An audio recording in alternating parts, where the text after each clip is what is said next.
I'm Nancy Leader on the Zeta Report. The Zetas have detailed the effects of the pole shift on the Earth's rising oceans, which they state will rise 675 feet above the current sea level within 2 years after the pole shift. Note that for the west coast of the U.S., very little inundation is expected because this is a mountain building area, rising as the plates to the west push under the coastline. The Zetas have stated that the inland valley of California will flood during the pole shift and take weeks to drain, but this is not a permanent flood. In the 1950s, Ashton Petrie drew a channel. All right. Now, after the pole shift, these areas are going to be the areas that are flooded out right here.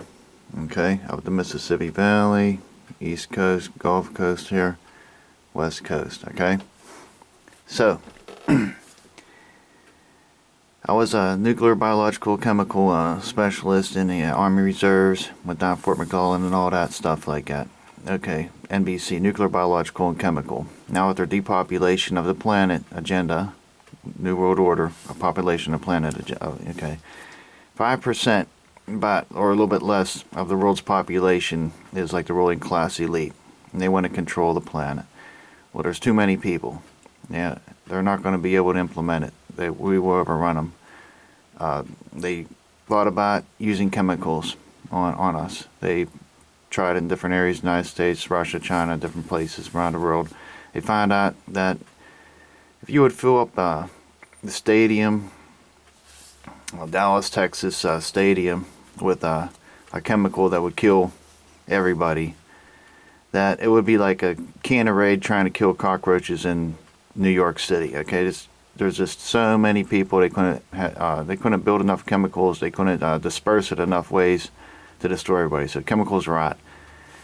Nuclear bombs, it would take 93 trillion 1 megaton bombs just to destroy the surface of the planet. And besides that, the Zetas will not allow a nuclear shuffle to take place.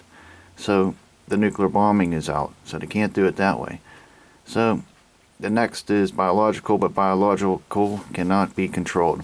So they've been hiding this Planet X returning, Nibiru. It's a brown dwarf star. It's a little unfully matured solar system that was caught in our sun's gravitational pull, and it comes by every 3,657 years.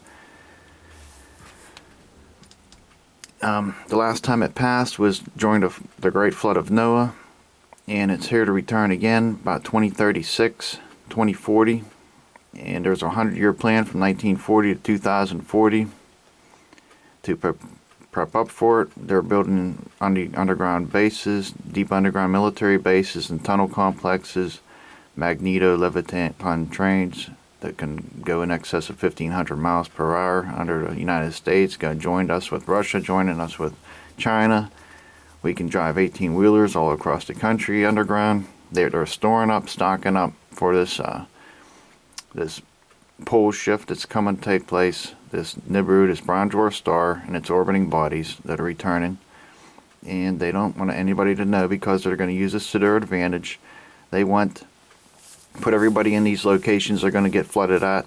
They're going to blame it on a natural cataclysmic event that's going to take place, and they're going to say they didn't know anything about it, and they'll get off scot-free, and that'd be a way that they want to depopulate the planet. That's like where these images and stuff that come from in the Denver, Colorado airport. That's what the Georgia Guidestones are talking about, depopulating the planet down to 500 million. Well, this is the way they're going to do it. They want to round everybody up. So this Nevada rancher, this is it. This is more than just about our rights. This is our life that's on the line, and our kids' lives are on the line. They want to put us in these dangerous areas, these zones that are going to be flooded out.